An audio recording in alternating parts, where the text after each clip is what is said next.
अर्थशास्त्र में मानव संसाधन के बारे में देखेंगे।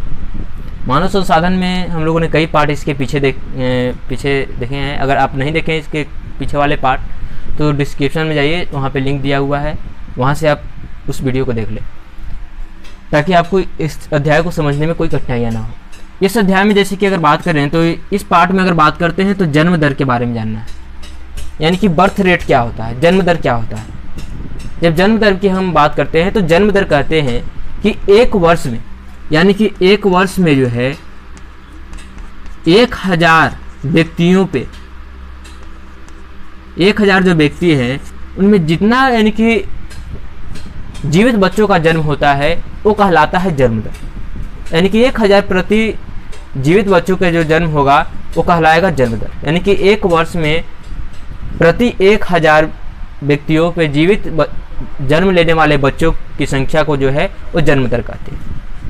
एक वर्ष में 1000 प्रति व्यक्तियों पर जीवित जन्म लेने वाले बच्चों की संख्या को जो है वो जन्म दर कहते हैं। जन्म दर की अगर बात करें तो जन्म दर के ज़्यादा होने से जो है जनसंख्या वृद्धि जो है तेज़ी से होता है। जितना जन्म दर ज़्यादा होगा जनसंख्या वृद्धि उतना ज़्यादा देखने को मिलेगा। तो जन्म दर की अगर बात करते हैं तो जन्म दर अगर बात करें तो 1951 ईस्वी में जो है बिहार का जन्म दर जो था वो 43 था। यानी कि 1000 नागरिकों पे जो है वो एक साल में जो है 43 बच्चों का जो है वो जन्म होता था। लेकिन इसमें धीरे धीरे जो है जन्म दर बहुत ज़्यादा था उस समय, तो इसको धीरे धीरे सुधार किया गया और इस पर यानी कि कई तरह के जागरूकता अभियान भी चलाए गए कि हम तो हमारे इसके लिए जो है इसका प्रभाव देखने को मिला। और अब जो है सुधार कर जो है वो 27 हो चुका है। यानी कि अब जो 2012 के अनुसार अगर बात करें तो 2012 में जनगणना जो हुआ उसके 11 का जो परिणाम निकला 2012 में देखने के लिए मिलेगा, तो उसमें जन्म दर जो रहा वो 27 रहा। यानी कि बिहार में जो है 1000 नागरिकों पे प्रति जीवित बच्चों का जो जन्म है वो कितना हुआ, वो 27 बच्चों का जन्म हुआ। यानी कि 27 जीवित बच्चों का जन्म हुआ एक साल में 1000 यानी कि नागरिकों पे। जो कि अगर बात करें तो भारत का जो जन्म दर है वो 21.6 है। उससे की बात करें तो बिहार का जन्म दर जो है उससे आज भी जो है बहुत ज़्यादा देखने को मिल रहा है। यानी कि 21.6 जो है भारत का जन्म दर है और बिहार का जो है 27 यानी कि जो है वो जन्म दर है। यानी कि 1000 नागरिकों पे जो है जीवित बच्चों का जो प्रति जन्म है वो कितना है, 27 है। मृत्यु दर की बात करते हैं तो जस्ट इसके उल्टा होता है कि एक वर्ष में 1000 नागरिकों के प्रति मृत्यु होने वाले लोगों की संख्या को जो है वो मृत्यु दर कहते हैं। यानी कि एक साल में 1000 नागरिकों में जितना यानी कि प्रति जितना मृत्यु होगा, जितना लोगों का उनमें से मृत्यु होगा वो कहलाएगा, उस जो संख्या होगा वो कहलाएगा मृत्यु दर। 1000 नागरिकों में एक वर्ष में प्रति यानी कि जितना मृत्यु होने वाले संख्या जो होगा वो मृत्यु दर आपको कहलाएगा। तो मृत्यु दर की अगर बात करते हैं तो मृत्यु दर में यानी कि डेथ रेट की अगर बात चर्चा करें तो डेथ रेट जो आज यानी कि बिहार का है वो 6 है। यानी कि 1000 जो नागरिक है उसमें से एक साल में जो है 6 यानी कि व्यक्तियों का जो है निधन होता है। यानी कि डेथ रेट यानी कि मरने वाले व्यक्तियों की संख्या जो है वो 6 है 1000 पे, ठीक है। जो कि अगर बात करें भारत की जो 7 है, यानी कि 7 यानी कि व्यक्तियों का जो है भारत के अगर स्तर पे बात करें, पूरा देश स्तर पर राष्ट्र स्तर पे बात करें तो 7 है यानी कि मृत्यु दर, जो कि उससे जो है कम है। तो यानी कि बिहार में ये देखने को मिलता है कि जन्म दर ज़्यादा है राष्ट्र की अपेक्षा और मृत्यु दर की बात करें तो कम है। तो निश्चित रूप से यहाँ पे जो है जनसंख्या वृद्धि जो है वो ज़्यादा देखने को मिलेगा। वैसे भी अगर जनसंख्या वृद्धि दर की बात करें तो 25.1% जो है वो जनसंख्या वृद्धि दर है, जो कि एक तरह से कहें तो बहुत ज़्यादा है। तो इस तरह से यहाँ की जनसंख्या ज़्यादा होने के कारण जो है इसका प्रत्यक्ष रूप से प्रभाव जो है यहाँ के जीवन स्तर पे पड़ता है, जीवन प्रत्याशा पड़ता है। उसके साथ साथ स्वास्थ्य सुविधा हो गया, सेवा क्षेत्र हो गया, सभी पे जो है बुरा प्रभाव देखने को मिलता है। जिसका प्रमुख अगर प्रभाव कहें तो अर्थव्यवस्था पे पड़ता है, क्योंकि यहाँ की ज़्यादातर जनसंख्या जो है वो कृषि पे निर्भर है। वहीं अगर हम बात करते हैं प्रवास यानी कि ट्रेवल, तो ट्रेवल यानी कि प्रवास किसे कहते हैं, तो कोई भी व्यक्ति जब अपना क्षेत्र को छोड़कर किसी दूसरे क्षेत्र में चला जाता है तो उसे हम प्रवास कहते हैं। यानी कि एक क्षेत्र को छोड़कर जो है दूसरे क्षेत्र में चला जाना जो है वो प्रवास कहलाता है। ऐसा नहीं कि हम हित के यहाँ घूमने गए हैं 2-4 दिन के लिए, 10 दिन के लिए, तो वो प्रवास कहलाएगा। वहाँ अस्थायी रूप से यानी कि वहाँ रहने के लिए हम गए हैं तो वो प्रवास कहलाएगा। यानी कि आज लोग जो है वो व्यवसाय के लिए जो है, कार्य के लिए, रोजगार के लिए ग्रामीण क्षेत्रों को छोड़कर जो है नगरीय क्षेत्रों की ओर जा रहे हैं, प्रवास कर रहे हैं। तो प्रवास कहलाएगा, क्योंकि वहाँ पे रहने के लिए, खाने के लिए, कमाने के लिए जा रहे हैं। तो इस प्रकार से जो है अपने क्षेत्र को, यानी कि किसी क्षेत्र को छोड़कर दूसरे क्षेत्र में जाना ही जो है वो प्रवास कहलाता है। आगे हम कहें तो जनसंख्या का व्यावसायिक वितरण, यानी कि जनसंख्या का जो है वो व्यवसाय के आधार पर यानी कि वितरण देखने को मिलता है। जिस प्रकार का व्यवसाय रहेगा उस प्रकार से जो है वितरण यानी कि जो है देखने को मिलता है, वितरित है जनसंख्या। जैसे कि जहाँ पे यानी कि ज़्यादा रोजगार मिलेगा वहाँ पे जनसंख्या जो है ज़्यादा देखने को मिलेगा रोजगार के आधार पे।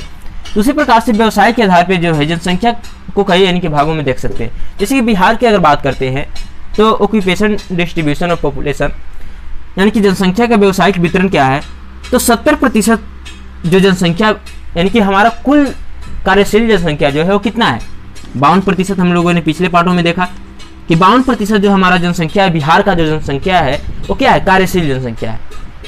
और 52% यानी कि 52% जनसंख्या में से जो है अगर बात करें तो इसको 100% अगर मान ले तो कुल 100% जितना यानी कि जनसंख्या है, कार्यशील जनसंख्या है, उसका 70% कार्यशील जनसंख्या जो है वो कृषि में लगा हुआ है। यहाँ पे कंफ्यूजन नहीं होना है, इनकी 52% हमारा कार्यशील जनसंख्या है, ठीक है।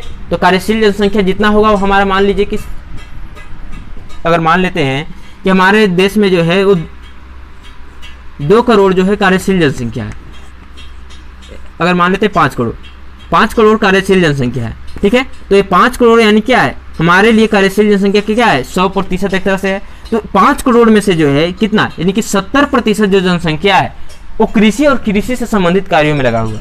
जिसमें से अगर बात करें तो 44.7% जो जनसंख्या है वो कृषि में जो है मजदूरी करने में लगा हुआ है। कृषि में केवल मजदूरी करता है, जैसे खेत में हो गया, ये सब मजदूरी जो है, ये सब मजदूरी कृषि से संबंधित कार्यों में जो है केवल मजदूरी में जो है 44.7% जनसंख्या है। यानी कि ऐसे अगर कहें तो कृषि में जो है वो 70% जनसंख्या जो है लगा हुआ है। जो कि बिहार की अगर बात करें तो बिहार की जनसंख्या जो है 89% जनसंख्या जो है, परसेंट जनसंख्या जो है वो कृषि पर निर्भर है। वहीं अगर बात करते हैं तो 3.5% जनसंख्या जो है वो निर्माण उद्योग में लगा हुआ है, इनकी वस्तुओं को उत्पादन में लगा हुआ है। उसके पश्चात अगर बात करें तो बाकी अगर बात करें तो 26.4% जो जनसंख्या है वो सेवा क्षेत्र में, व्यवसाय के क्षेत्र में, उद्योग धंधा के क्षेत्र में कार्य करने में लगा हुआ है। यानी कि कार्यशील जनसंख्या को जो है अगर व्यवसायिक वितरण हम करते हैं व्यवसाय के आधार पे, तो इस प्रकार से जो है बिहार में जो है व्यवसायिक वितरण देखने को मिलता है कि यहाँ पे जो यहाँ का कुल जो है कार्यशील जनसंख्या का 70% जो जनसंख्या है वो कृषि से संबंधित कार्यों में संलग्न है। 3.5% जो है वो निर्माण उद्योग में लोग लगे हुए हैं और 26.4% जनसंख्या जो कार्यशील जनसंख्या का है वो व्यावसायिक, उद्योग और सेवा क्षेत्रों में जो है लगा हुआ है। अब बात आता है हमारे सामने ग्रामीण एवं नगरीय जनसंख्या। ग्रामीण नगरीय जनसंख्या क्या है, यानी कि ग्रामीण क्षेत्र में रहने वाला जो जनसंख्या है, जो क्षेत्रीय स्तर पर कहें गाँव में सब रहते हैं, गाँव में, कस्बा में, झुग्गी झोपड़ी, ये सब गांव में रहने वाली जो जनसंख्या है वो ग्रामीण जनसंख्या कहलाएगा। और जो नगरों में जनसंख्या रहती है, यानी कि शहर में जो लोग रहते हैं वो क्या है, यानी कि नगरीय जनसंख्या के, नगर के में जो जनसंख्या जो अगर देखने को मिलेगा तो नगरीय जनसंख्या के अंतर्गत आता है। तो आज जो है ग्रामीण क्षेत्रों से जो है लगातार जो है नगरीय क्षेत्र की तरफ जो है प्रवास होता जा रहा है, क्योंकि नगरीय क्षेत्र में जो है कई तरह के आकर्षक यानी कि जो है चीज़ें देखने को मिलता है। जैसे कि वहाँ पे स्वास्थ्य का सुविधा देखने को मिलेगा, सबसे प्रमुख है कि रोजगार मिलता है, जिसके कारण बिहार के बहुत सारे लोग जो हैं वो कई सारे राज्यों में जाके जो है प्रवास कर रहे हैं, कई सारे राज्यों में वहाँ पे जाकर जो है रोजगार ढूंढ रहे हैं और रोजगार पाकर वहाँ पे काम कर रहे हैं। उसके साथ साथ जो है इसका यानी कि बहुत यानी कि प्रभावी रूप देखने को मिलता है कि ग्रामीण क्षेत्र से लोग जो हैं रूरल क्षेत्र से जो है अर्बन क्षेत्र की ओर जो है पॉपुलेशन जो है वो प्रवास कर रही है। जिसका अगर बात करें तो 2011 के अगर जनगणना के अनुसार बात करते हैं तो बिहार का जो यानी कि नगरीय जनसंख्या है वो 11.30% है, यानी कि मात्र 100% का 11% ही जनसंख्या है, 11.5%, जो कि नगरीय क्षेत्र में है। बाकी सब जो है वो ग्रामीण क्षेत्र में निवास करते हैं, क्योंकि यहाँ पे प्रमुख रूप से कृषि ही प्रचलन है और कृषि का स्तर भी अच्छा नहीं, इसका प्रभाव जो है देखने को मिलता है कि अर्थव्यवस्था यहाँ का खराब है। अगर बात करें यही तो यहाँ पे 27 यानी कि ऐसे नगर हैं जिसकी जनसंख्या जो है 1 लाख से अधिक है। इनमें से ऐसे कुछ यानी कि जनसंख्या है जिसकी नगर जो है इसकी 3 लाख से अधिक यानी कि जनसंख्या देखने को मिलता है, जिनमें गया हो गया, भागलपुर हो गया, मुजफ्फरपुर हो गया, ये सब जो है जिसकी जनसंख्या जो है 3 लाख से अधिक है। वहीं अगर पटना की हम बात करते हैं तो पटना की जनसंख्या जो है, पटना नगर की जनसंख्या जो है वो 20 लाख से भी अधिक देखने को मिलता है, यानी कि 20 लाख से भी इसकी जनसंख्या जो है वो अधिक है। तो इस प्रकार से ग्रामीण एवं नगरीय जनसंख्या का यानी कि जो है प्रभाव बिहार में देखने को मिलता है। यहाँ की ज़्यादातर जनसंख्या जो है वो ग्रामीण क्षेत्रों में निवास करती है, और बाकी यानी कि अगर बात करें तो यानी कि लगभग 12% जनसंख्या जो है वो शहरी क्षेत्र में है, जिसमें से यानी कि प्रमुख नगर जो है 27 नगर है बिहार में, जिसकी जनसंख्या जो है 1 लाख से अधिक है। और बाकी यानी कि बात करें जिसमें से प्रमुख यानी कि 3 लाख से अधिक, जैसे गया हो गया, मुजफ्फरपुर हो गया, उसके साथ साथ भागलपुर हो गया, इस सब की जनसंख्या जो है, सब नगरों की जनसंख्या 3 लाख से अधिक है। वहीं अगर बात करते हैं पटना की, जिसकी जनसंख्या यानी कि 20 लाख से अधिक है। तो इस प्रकार से हम लोगों ने इन बातों को देखा। अगर इसमें से अगर कुछ भी आपको समझ में नहीं आया हो, कुछ प्रॉब्लम हो या कुछ पॉइंट छूटा हुआ हो, तो उसको आप कमेंट में लिखिए, उसके बारे में विस्तार से जो है अगले पार्ट में चर्चा किया जाएगा। इस पार्ट के लिए इतना है।